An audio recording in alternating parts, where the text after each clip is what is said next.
To the Gospel of Matthew,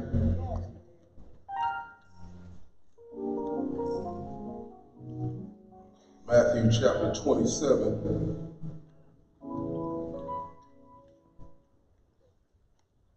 Again, we acknowledge the presence of our Lord and our Savior Jesus Christ, and we thank God for all of you who are here, and for everybody who makes this service go and grow. Matthew chapter 27. And we need to start reading at verse 62.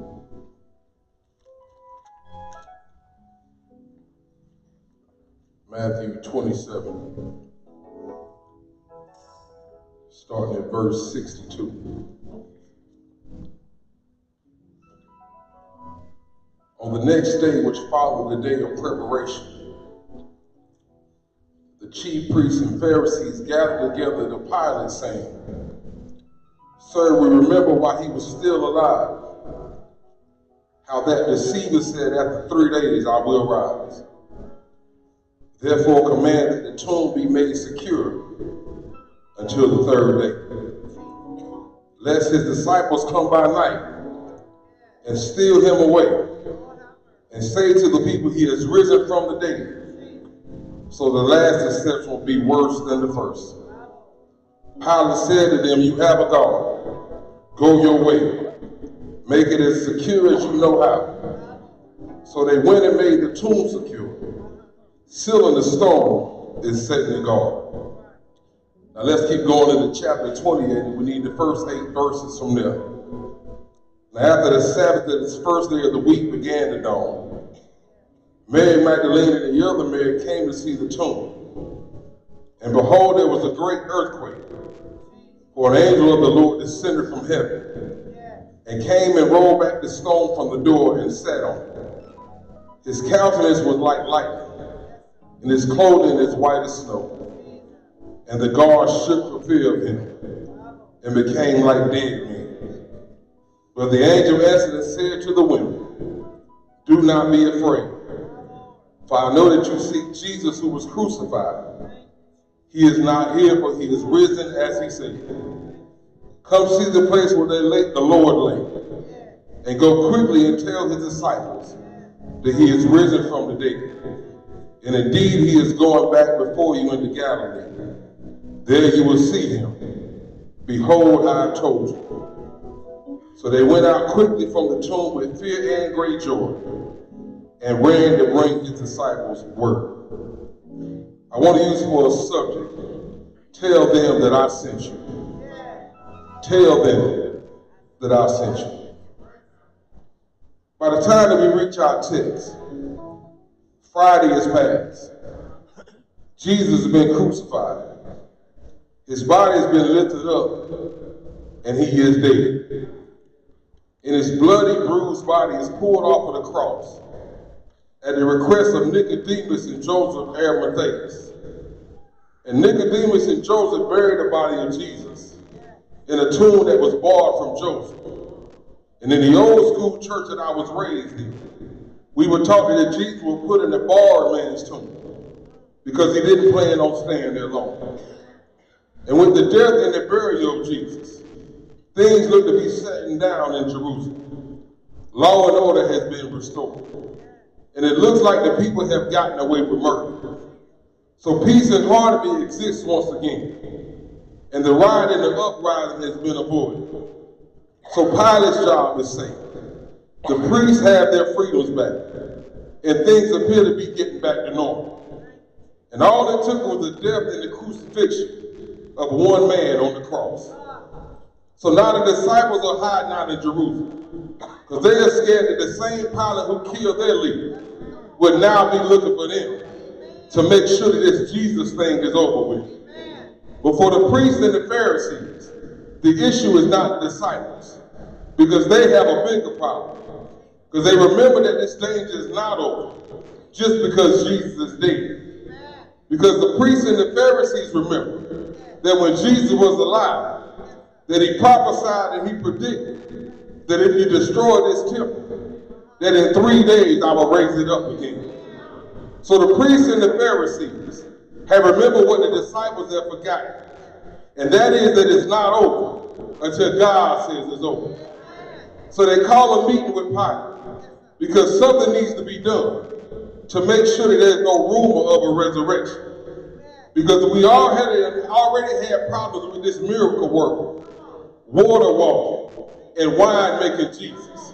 And how many more problems are we going to have if the word gets out that this man has survived the crucifixion? So they are scared that Jesus would rise from the dead. But they're scared the disciples would steal the body. Because if the body is stolen, it's going to set off some other stuff. Because if the body is stolen, somebody's going to say that he rose from the dead. And if somebody says that he rose from the dead, somebody else is going to believe that he really is the Messiah. And that deception will be bigger than the first one. So they understand that if the body goes missing, this Jesus thing is going to get worse. So y'all, they call a meeting with Pilate on Saturday morning. And they tell Pilate that we have to lock that tomb down. Because if we can just hold it down for 3 days until Monday morning, we can show everybody his body and prove that he didn't get up like he said he would. And this Jesus thing is going to be over. So all we have to do is hold it in the road from Saturday to Monday. And if we can make it until Monday morning, this Jesus story will be over. So they go to Pilate because Pilate has the Roman authority to make sure that the body doesn't go anywhere. Because with Roman authority, Pilate can make sure that nobody says that he rose from the dead. With Roman authority, Pilate can make sure that nobody believes that he's the Messiah. Because all they have to do is lock the tomb for 48 hours, have the wait, show the body on Monday, and this Jesus thing is going to be over. So they go to Pilate in verse 64 of chapter 27. And they say, command that the tomb be made secure until the third day. Because if Pilate commands it, nobody will go against Pilate. So Pilate says to them in verse 65, okay, cool. Y'all can have a go. Go your way and make it as secure as you know how. So under the authority of Pilate, the priests and the Pharisees went and they made the tomb secure. They sealed the stone and they sent the guard. So y'all, the first thing that they did was to roll a stone in front of the tomb to make sure that nobody comes in and nobody goes out. Then they put a seal on the stone, and the seal was a sign of Pilate's authority. And it was almost like Pilate taking his signet ring and pressing it on the stone around the tomb, so that everybody who would understand that this stone is not to be moved. Because the Roman government has given a declaration and a decree that nobody goes in and nobody comes out. Because if you do, then Pilate is going to shut this thing down. And just to make sure that the stone and the seal will follow their respect, the Bible tells us that they sent some guards outside. And this is a sign of military power and a Roman rule. Because we're going to shut this resurrection thing down. So a stone, a seal, and some soldiers. Because the authority of Pilate has commanded that Jesus' body will not come out of that tomb. And nobody has more authority than Pilate. But only to get to Sunday morning and to find out that above the Pharisees, above the priests, above the government, there's another authority that operates on earth who can undo anything that the government says shouldn't be done. And y'all, they found out that there is a God who is able to do exceedingly and abundantly above everything that they thought was going to happen. And y'all, this God showed up. And we don't know when he showed up. But my 8 years in children's church taught that it was sometime between the sun going down on Saturday and early on Sunday morning. And they find out that Jesus has been resurrected. Now y'all, I did a word play on that word resurrected. And it means to bring new vigor to breathe new life into, to give a new lease on life, or to wake up. Now the Greek word for resurrect is a word called anastasis. And in its verb form, anastasis means to stand up or to rise up. So when you've been resurrected, it's not just being raised from the dead, But an Anastasia's resurrection means that you've been knocked down, but you get back up. It means that you've been shut down, but you ain't shut down no more.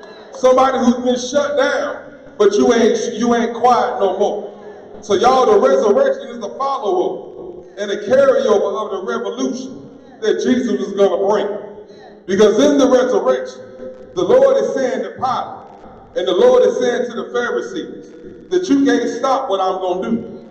You can't kill the movement of God. You can't control this thing. You can't limit none of this. So you can nail him to a cross, and God will still work. You can put him in a tomb, and God still has the power. You can put a stone in front of him, and the Lord can still outdo all of that. Because no matter what they do to you, we have a God who can resurrect us and give us strength and power. Now y'all watch the text. Because the main thing that the Pharisees and the priests wanted to do when they met with Pilate is to keep the body of Jesus. Because if they have his body, they can shut down any room and kill any gospel about a resurrection. Because whenever somebody would say that Jesus is alive, all they would have to do is take him to the cemetery and show him where Jesus was buried. And that will be proof that Jesus is still dead. So if they keep the body, there won't be no more of that Jesus talk. So now they have a big problem on Sunday morning. Because on Sunday morning, the body is not where they left it. And the only explanation that they can come up with is that the disciples have taken the body. Now I need us to see the shame and the ignorance in that explanation. Because the priests and the Pharisees had already gone to Pilate. And they asked him to give us some soldiers so the disciples can't steal the body. So then when the body was gone, they throw the soldiers on the bus. And they tell them to go and tell Pilate that the disciples stole the body while y'all wasn't looking. So they asked Pilate for some soldiers to keep from stealing the body. But now they're going to say that the disciples who were scared for their lives, who were hiding in the upper room, who were some fishermen from Galilee, who none of them had any weapons, have now stuck into a tomb, overpowered Roman soldiers, have moved a two-tone stone, and had taken the body in the middle of the night, and nobody saw anything. Because they had to account for the body. Now y'all, scholars believe that when they find out that the body is missing, that an APB went out in all of Jerusalem. Because now they have to find this body. Because as soon as we can find the dead body of Jesus, this Jesus thing can be over. And y'all, to this day, there's always been a search and a pursuit for the dead body of Jesus. Because time in history always has a way of uncovering and finding everything that was hidden and buried. Because if you give historians and archaeologists some time and some resources, they can find just about anything. Because they found the Dead Sea Scrolls. And these scrolls had now 19 copies of the book of Isaiah, 25 copies of Deuteronomy, and 30 copies of the Psalms. They found the Rosetta Stone, and it gave us a key to decoding hieroglyphics that had confused scholars for centuries. They found the tomb of King Tut and his mummy and his art, and they featured it in museums all over the world. They found the lost city of Troy, which was an ancient city that believed to be a myth until they discovered. They found Gilligan on the island after 15 years, 98 episodes, in a 3-hour tour. But y'all, the one thing that has never been found is the dead body of Jesus. And just for a minute, I want us to think about the turnover that will be going on in hell if the dead body of Jesus was ever found. Do y'all know how much joy the devil would get if he could take us to a cemetery or take us to a museum and show us the crucified body of Jesus? Because every Bible would have to be burned. Every church would have to close down. Every Christian would deserve more pity than any other people. But let me tell y'all why a dead body of Jesus has never been found. Because there ain't no dead body to be found. Because God is not dead, but he is risen, just as he said. Now watch the text, so we can see that Jesus lives. Because verse 66 tells us, so they went and made the tomb secure, sealing the stone, and setting the guard. So y'all, there's a stone that God rolled away. There's a seal that God broke down. There's some guards that God controls.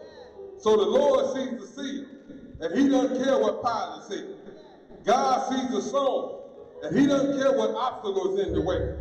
God sees some soldiers, and he doesn't care what enemies in the way. Because when the Lord decides to move, he'll break some rules, he'll move some obstacles, and he'll handle some enemies. And can I prove to y'all this morning that Jesus is still alive? Because the Lord is still breaking some rules. The Lord is still moving some obstacles. The Lord is still handling some enemies. So let me prove it to you right quick. Because there are about 2 people on this side and 3.5 people on this side who know that the Lord broke some rules just so he can bless you. And he gave you what you shouldn't have. He put you where you shouldn't need to be. He delivered you what you didn't earn. Is there anybody in the house this morning who knows that God broke some rules just to favor me? Because I shouldn't be living as good as I'm living. I shouldn't be eating as good as I'm eating. I shouldn't be as blessed as I'm blessed. But y'all, God favored me. But y'all, not only did he break some rules, but he moved some obstacles. The old saints used to say it this way, that he made a way out of no way, that he moved some mountains, that he made some ways. But hold on, y'all, because he handled my enemies. He shut up some lying lips. He prepared a table before me in the presence of my enemies. He turned my enemies into my footstool. And somebody other than me this morning ought to be the evidence and the proof that Jesus is not dead. Because the Lord is doing the same thing for me that he did for Jesus. Now watch the text. Because not only did the priests and the Pharisees not want the body to be removed, but watch verse 63. Because they wanted to stop the declaration that after 3 days that Jesus would rise. Because if the word gets out there that Jesus is risen, we're going to have a riot and rebellion on our hands. Because if Jesus gets up after we crucify him, what we going to do with him then? Because if you survive the worst that people can do to you, if you made it through the worst thing that Negroes try to do to you, because y'all, there's some people who did everything that they knew how to do to stop you, but the Lord allowed you to survive and live through and all that they tried to do.